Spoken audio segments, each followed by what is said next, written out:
in September, there's a podcast episode that will be released on this book. Loved it. The conversation with Dr. Jacoby Bell and Dr. Bell Ramkellawan, who are the authors of Reclaiming Authenticity. There we go. It's an amazing book. It was a great conversation. I'm really excited. So I'm going to link to the episode in the description, even though it's not out yet. Now, what I want to tell you is they have a reproducible in their book that you can use and access right now. And it is about curriculum audit questions and other types of questions, other audit questions, but we're going to talk about curriculum particularly, and then we'll kind of touch on some of the other ones. So let's take a look at what some of those questions are, and then you can use it in your own space. 8 from their book. This is potential audit questions, and we're going to kind of focus on this, but you can also see there's belonging guiding questions as well as policy audit guiding questions. So it's a nice one-pager. You can get a lot of free reproducibles from the book, and we'll link to that as well. But curriculum audit guiding questions. So whose voices are centered or prioritized as part of the learning experience?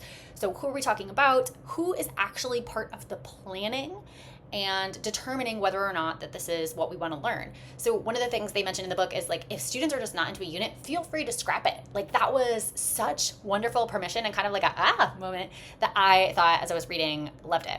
Very student-centered. Does the curriculum consider varying perspectives, right? Particularly non-white, non-Eurocentric perspectives? Are the modalities by which students demonstrate their learning varied and responsive to contemporary cultures, right? So can we have not just like an artificial kind of, you can write an essay or you can make a picture, right? But what are the various modalities by which students can express themselves and really honoring different ways of knowing and expressing?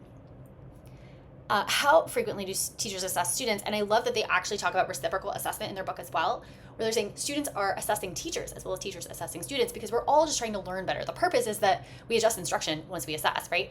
And students assessing their teachers can also give feedback on how we should adjust instruction, right? What's the purpose? I mean, I would argue that that would be that, right? How are students invited to be collaborators or co-creators? You know I love that. What elements of interdisciplinary learning are afforded, right? And how does this advance anti-racist ideology? So at the core, right, we are anti-racist in our practice, and we're thinking about how actually bringing in and bridging many, not just maybe one, but many, right? We're transdisciplinary in our curriculum design, like how that actually serves this purpose. Are the needs of neurodiverse and multilingual learners taken into consideration? Of course. What is the frequency of traditional dominant narratives in relation to nuanced and varied experiences? So again, we want to make sure we have nuance, right? And is the curriculum designed to center the teacher's knowledge or that of the student? Ideally, we want the student, right? We don't want it to be the kind of Freire's thinking model where we're just kind of depositing information, but we are actually using what students already know and are curious about and designing around that.